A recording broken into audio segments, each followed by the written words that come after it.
Welcome friends. Last topic पर हमने discuss करा electric field due to a system of point charge. बहुत सारे पॉइंट चार्ज थे, उसके बेस हमने इलेक्ट्रिक फील्ड फाइंड करी थी। आज जो टॉपिक पढ़ने वाले हैं बहुत ज़्यादा इंपॉर्टेंट टॉपिक है।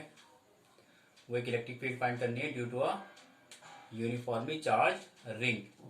बात करते हैं आगे, स्टार्ट कर रहे हैं। Electric field due to a uniformly charged ring. एक रिंग है, उसकी वजह से हमें इलेक्ट्रिक फील्ड फाइंड करनी है। रिंग आपको पता है रिंग क्या होता है। रिंग सर्किल स्पेयर रिंग, जैसे ये बैंगल रिंग होती है, कोई कॉइन सर्किल होता है, स्पेयर आप जैसे फुटबॉल। बात करते कोई रिंग है,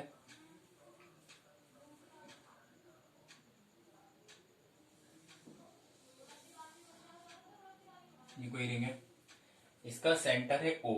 हमने मान लिया इसका सेंटर क्या है O, और इसकी रेडियस A। इसकी रेडियस मतलब त्रिज्या कितनी है, स्मॉल a। इस सेंटर O से कोई डिस्टेंस है x डिस्टेंस मान लेते हैं। यहाँ x डिस्टेंस पर कोई पॉइंट P है, x दूरी पर कोई पॉइंट P है, और इस पूरी रिंग की वजह से इस पॉइंट P पर इलेक्ट्रिक फील्ड फाइंड करनी है, electric intensity of electric field.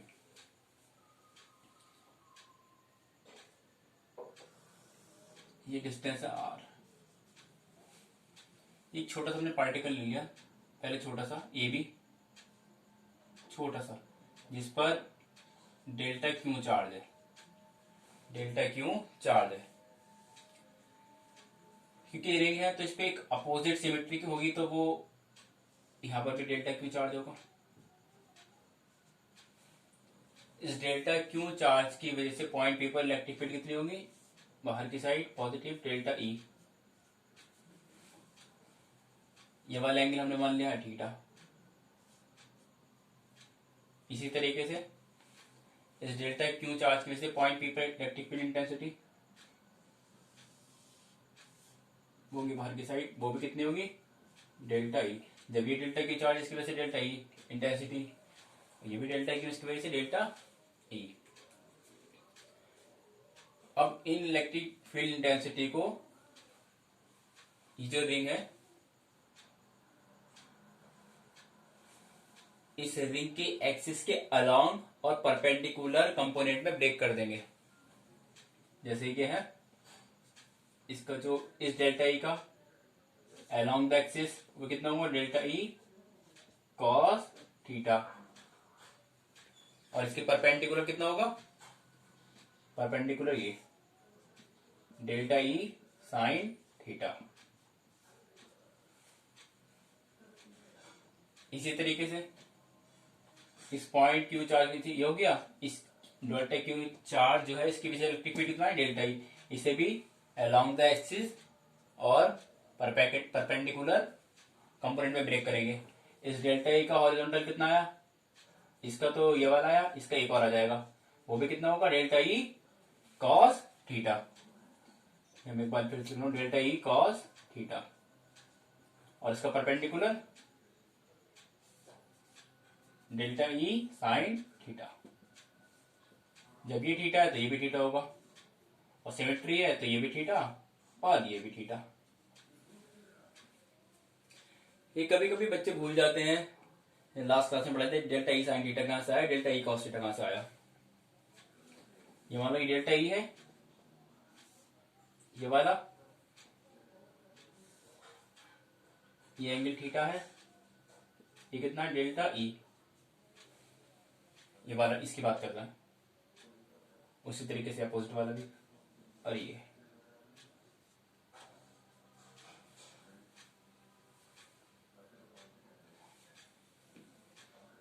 Sine theta equal to क्या होता, परपेंडिकुलर अपॉन हाइपोटेन्यूस। ये लंब बटे कोण कितनी है, ये कितना है, ये है परपेंडिकुलर, इसे नाम देते हैं चलो ए बी सी। परपेंडिकुलर पर हाइपोटेनियस, परपेंडिकुलर ये और हाइपोटेनियस ये है, ये हमें कितना है डेल्टा ई। तो ये कितना आ जाएगा निकल के A B, delta E sine theta रख दिया। ये कितना रहेगा A B is equal to delta E sine theta. ये जो ऊपर वाली लाइन है बिल्कुल ऊपर वाली लिख दिया। अब ये क्या होगा, कॉस थीटा क्या होता है, cos theta base upon hypotenuse, आधार बटे कण, कॉस थीटा। ये हो गया इसका क्या, बेस ए सी और हाइपोटेनियस कितना delta E. Delta E multiply हो जाएगा delta E cos theta equal to A C. A C कितना आया, delta E cos theta A C, ये वाला। इसी तरीके से अपोजिट वाला आ जाता है।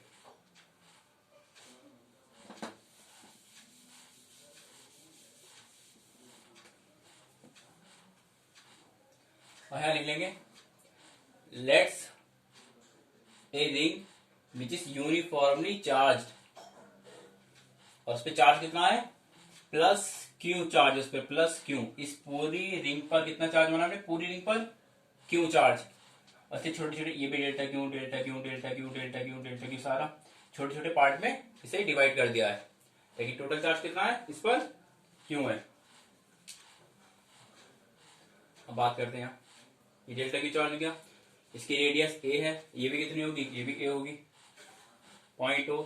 यहां से यहां तक डिस्टेंस कितनी है एक्स, ये कितनी है आर।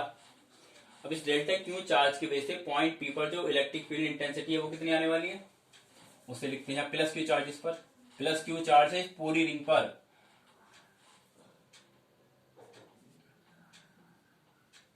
यहां मैं लिख रहा हूं इलेक्ट्रिक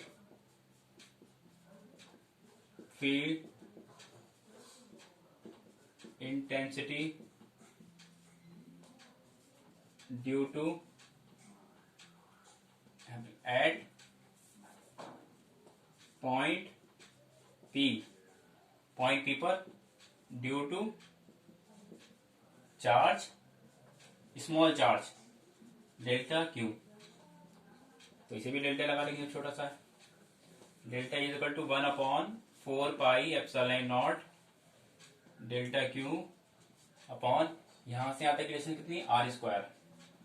और हमें जो इलेक्ट्रिक फील्ड इंटेंसिटी बतानी है वो बतानी है हमें इस रिंग के सेंटर से, इस रिंग के सेंटर से कोई पॉइंट पी है, इस रिंग के सेंटर ओ से कोई पॉइंट पी है इसके अलोंग द एक्सिस, उस पर इलेक्ट्रिक फील्ड इंटेंसिटी बतानी है इस पॉइंट ओ से पॉइंट पी पर, यहां से। तो delta is equal to 1/4 pi epsilon delta Q upon R square. अब इसे हमने डेल्टा ई को अलोंग द एक्सिस और परपेंडिकुलर ब्रेक करा कंपोनेंट में। तो डेल्टा ई साइन थीटा और डेल्टा ई साइन थीटा के अपोजिट डायरेक्शन में है, इसलिए क्या कैंसिल आउट हो जाएंगे। लेकिन ये दोनों एक ही डायरेक्शन में है तो क्या हो जाएंगे, दोनों ऐड हो जाएंगे। इन्हें ऐड कर देंगे दोनों को। ऐड करने के लिए सिग्मा साइन डेल्टा ई सारी की सारी इलेक्ट्रिक फील्ड इंटेंसिटी ऐड कर देंगे। इधर कितने डेल्टा ई कॉस थीटा, ये वाली सारी ऐड कर दीजिए जितनी में आने वाली है। अब ये डेल्टा ई की वैल्यू यहां रख देंगे, ये वाली डेल्टा ई की वैल्यू यहां 1/4 pi epsilon not delta Q upon R square cos theta. ये तो बाहर आ जाएगा, रखते हैं इसे बाहर। ई 1/4 पाई एप्सिलॉन नॉट, ये डेल्टा क्यू चार्ज है छोटे से पार्टिकल के लिए। इस पूरी रिंग पे कितना चार्ज था, प्लस क्यू। तो डेल्टा क्यू की जगह हो जाएगा total charge plus Q, R square ऐसे कॉस थीटा, ये भी ऐसे। कॉस थीटा क्या होता, अब हमें जो इलेक्ट्रिक फील्ड इंटेंसिटी बतानी है वो पॉइंट ओ से पी पे बतानी है। तो मतलब इसकी रेडियस ए और यहां से डिस्टेंस एक्स, तो ए और एक्स के टर्म में बतानी है। तो आर को हम बाय पाइथागोरस थ्योरम रिमूव कर देंगे। पाइथागोरस थ्योरम आपने पढ़ी है, हाइपोटेनियस स्क्वायर, यहां मैं लिख रहा हूं hypotenuse square base square plus perpendicular का स्क्वायर। कर्ण की घात 2 बराबर आधार की घात 2 प्लस लंब की घात 2। तो हाइपोटेन्यूज कितना है आर स्क्वायर, बी बेस कितना है एक्स स्क्वायर, और पी कितना है परपेंडिकुलर ये ए स्क्वायर। एक तो वही है, और यहां से आर की वैल्यू क्या जाएगी अंडर रूट में x square plus A square. और कॉस थीटा आपको पता ही क्या होता, आधार बटे कर्ण बेस अपॉन हाइपोटेन्यूज। बेस कितनी है इसकी एक्स अपॉन हाइपोटेन्यूज कितनी है आर। कॉस थीटा का तो cos theta equal to base upon hypotenuse X upon R लिख दिया 1/4πε0 Q upon R square cos theta. यहाँ आर स्क्वायर जो है ये आर स्क्वायर की जगह क्या रख देंगे x square plus A square. ध्यान रखना है, आगे ऊपर कर रहा हूं।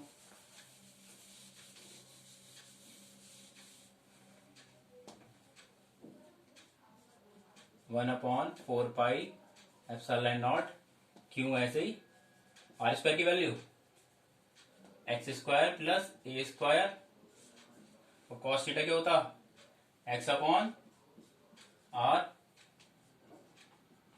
1/4πε0 क्यू एक्स ऐसे लेने देते भी X square plus A square, और आर की वैल्यू कितनी हो जा रही है अंडर रूट में। अंडर रूट मतलब क्या होता पावर हाफ, इसकी पावर कितनी है 1/2 half x square plus A square, और पावर कितनी है हाफ 1/2।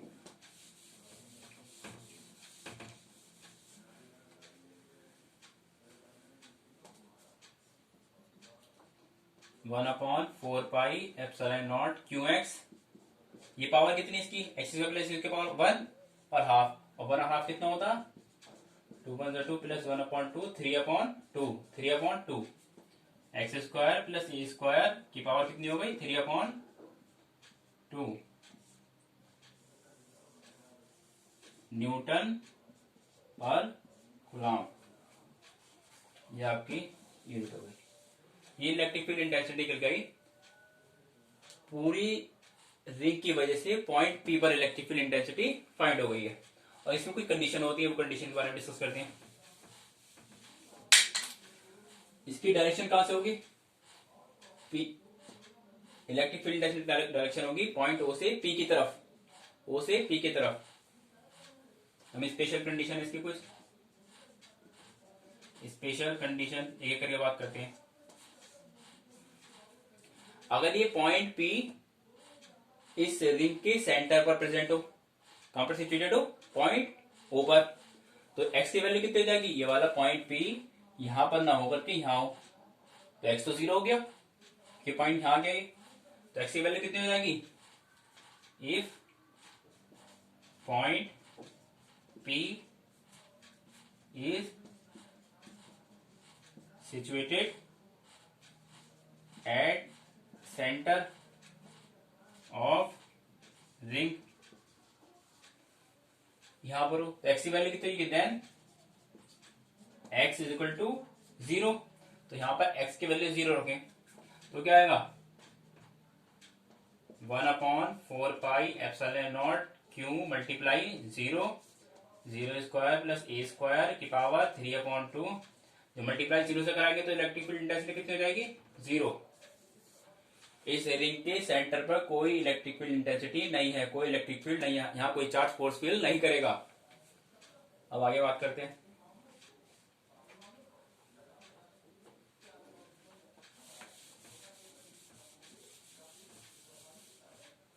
कंडीशन बनती है कंडीशन 2, अगर ये वाला पॉइंट पी बहुत दूर हो, ये पॉइंट पी बहुत दूर हो, इसका मतलब बहुत दूर होने का मतलब क्या है, if point P is very far from centre then तब x की वैल्यू x बहुत बड़ा है, a से बहुत बड़ा है, जब बहुत बड़ा है तो स्क्वायर भी इसका क्या होगा, मच मोर देन होगा ए स्क्वायर से। तो यहां पर हम ए स्क्वायर को नेग्लेक्ट कर देंगे, हटा देंगे, कि यहां पर मान लेंगे एक्स स्क्वायर ए स्क्वायर है ही नहीं, ए स्क्वायर नहीं तो क्या आएगा, मैं नीचे इसके बाद यहां है, इसके बाद यहां लिख रहा हूं,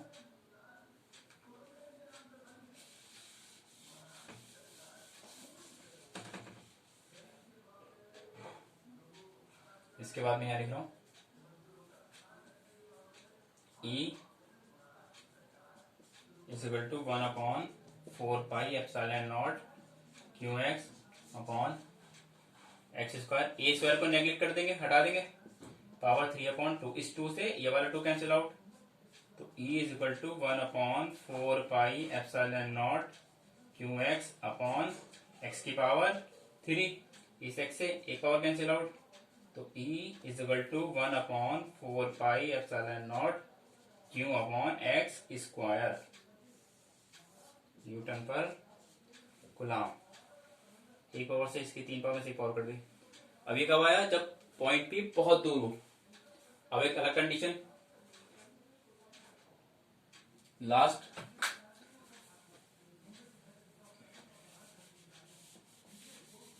अब हमें ये बताना है कि इलेक्ट्रिक फील्ड इंटेंसिटी सबसे ज्यादा मैक्सिमम कहां पर होगी, कितनी दूरी पर होगी, इस सेंटर ओ से कितनी दूरी पर इलेक्ट्रिक फील्ड इंटेंसिटी मैक्सिमम होगी। मैक्सिमम होने के लिए आपने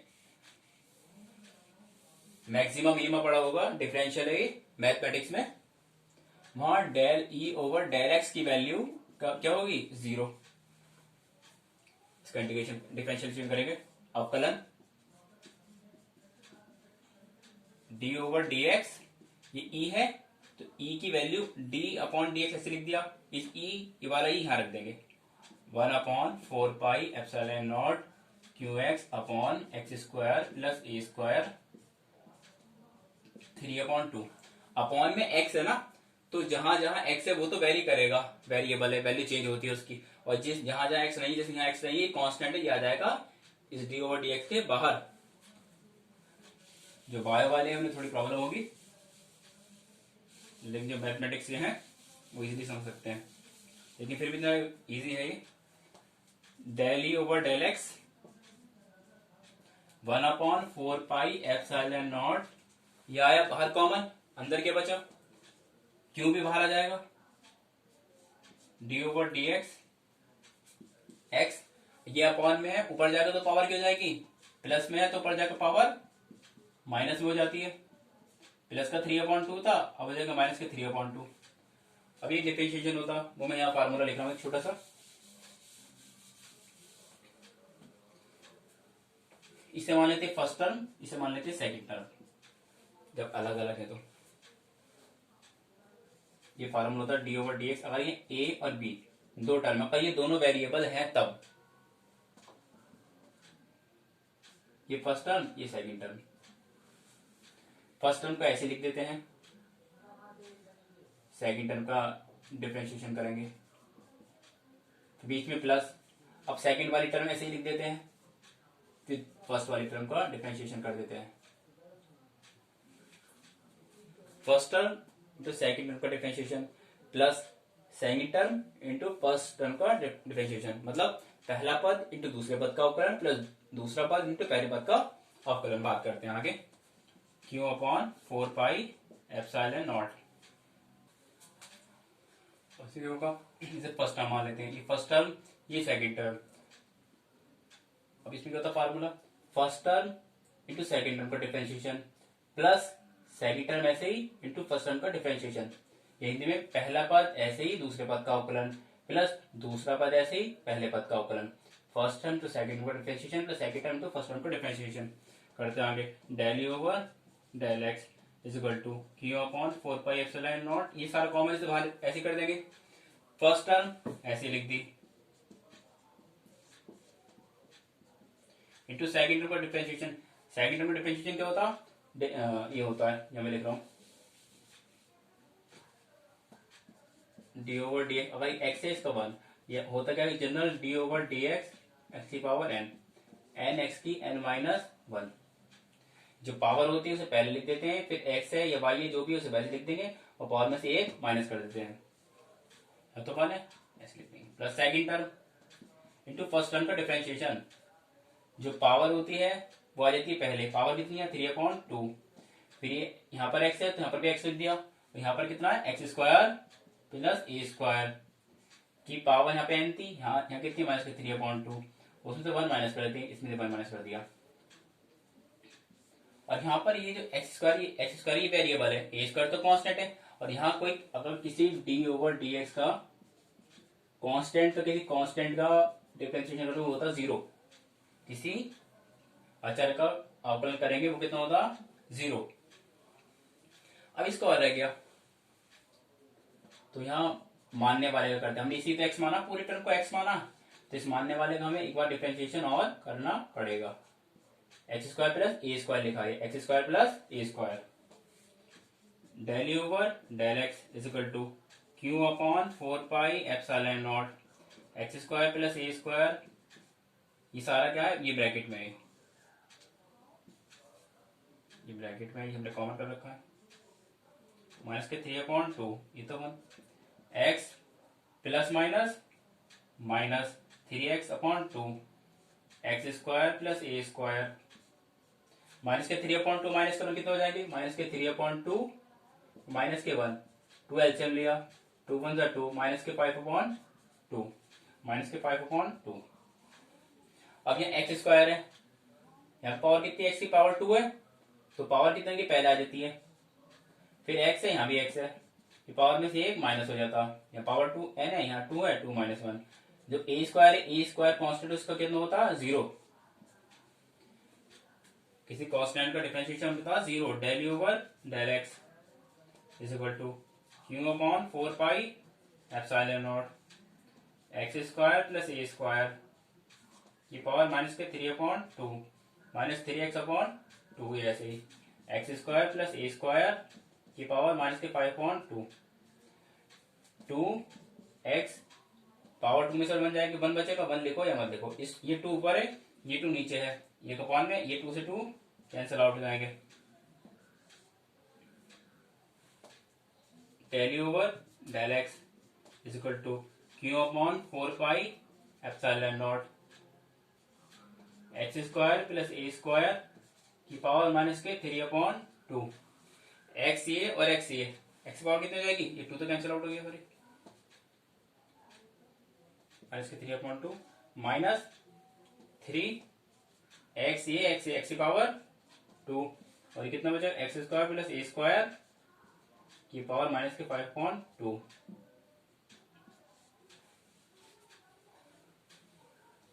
अब यहाँ del U over del X Q upon 4 epsilon naught, ऐसे ही। अब यहाँ क्या करेंगे, X square plus A square minus के 3/2 इधर भी है, तो X square plus A square की पावर माइनस के 5/2 कर लेंगे कॉमन, ये चीज कॉमन करिए बस, ये कॉमन करेंगे, तो कॉमन का मतलब होता है डिवाइड करना, कॉमन लेने का मतलब क्या है, किसी चीज को डिवाइड करना, x square plus A square की पावर माइनस के 3/2 डिवाइड किसे करेंगे, इसे कॉमन से लिया है, कॉमन लिया हमने x square plus A square की पावर माइनस के 5/2 को, ये माइनस माइनस 3x स्क्वायर, ये भी ऐसे ही, फिर क्या बचा यहाँ, ये चीज लिखेंगे, x square plus A square की पावर माइनस के 5/2 को डिवाइड किससे करेंगे, जिसे कॉमन लिया है, X square plus A square की पावर माइनस के 5/2, ये चीज del U over del X Q upon 4 epsilon naught X square plus A square की पावर माइनस के 5/2, ये पावर कितनी है, माइनस के 5/2, ऊपर जाएगी तो प्लस की 5/2, मल्टीप्लाई पावर क्या होता, ऐड जाएगी, जो ऊपर जाएगा मल्टीप्लाई में तो पावर ऐड जाएगी, माइनस के, यहाँ पे लिख लो,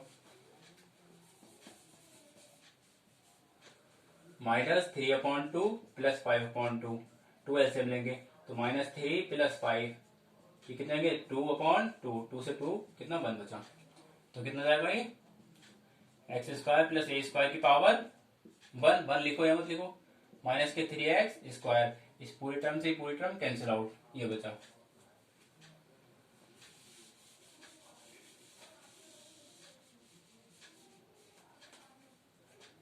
del E over del X Q upon 4πε0, जैसे x² प्लस a² की पावर माइनस के 5/2, ये क्या होगा, माइनस के 3x², ये प्लस का x², माइनस में से प्लस हो जाएगा 3, माइनस में 2x² प्लस a²। इसे पहले लिखे से बाद में बात देखिए। अब क्या होगा, इस पॉइंट ओ से कितनी डिस्टेंस पर इलेक्ट्रिक फील्ड इंटेंसिटी मैक्सिमम है, उसके लिए डेल ओवर डेल एक्स कितना होना चाहिए, 0। अब मैं ऊपर लिखा था मैंने 0, तो इस वैल्यू क्या लगा देंगे, 0 के इक्वल लगा देंगे।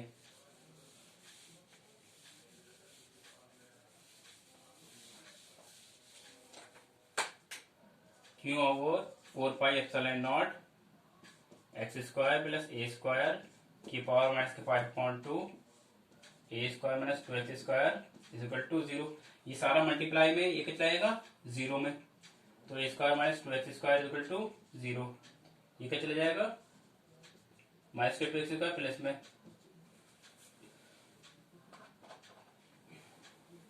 अब ये क्या है, 2 कहाँ जाएगा, अपॉन में a² upon 2 equal to x²। इस पावर इधर इसे ले लेता हूँ, a² अपॉन 2, इस पे से पावर हटाएंगे तो उधर क्या होगा, अंडर रूट कर जाएगा। तो x equal to plus minus under root में a² अपॉन 2, इसका स्क्वायर रूट निकाल लो तो क्या आएगा, x equal to plus minus a upon 2, क्योंकि पावर 2 है, बाहर आ जाएगा। तो इसका मतलब क्या है, x प्लस में, प्लस आपको पता है इधर पॉजिटिव एक्स डायरेक्शन होती है और इधर नेगेटिव एक्स डायरेक्शन। इस पॉइंट ओ से या तो इधर ये अंडर रूट में 2 है, या तो इधर प्लस के a अपॉन रूट 2 जाओ, या इधर माइनस a अपॉन रूट 2 जाओ, वहां इलेक्ट्रिक फील्ड इंटेंसिटी मैक्सिमम होगी। ये टॉपिक बहुत ज्यादा इंपॉर्टेंट टॉपिक है, इसे आपको इस तरीके से समझिए कि रात में कोई भी उठाकर पूछे आपको एकदम बता देना है। आज जो है ये रुकते हैं,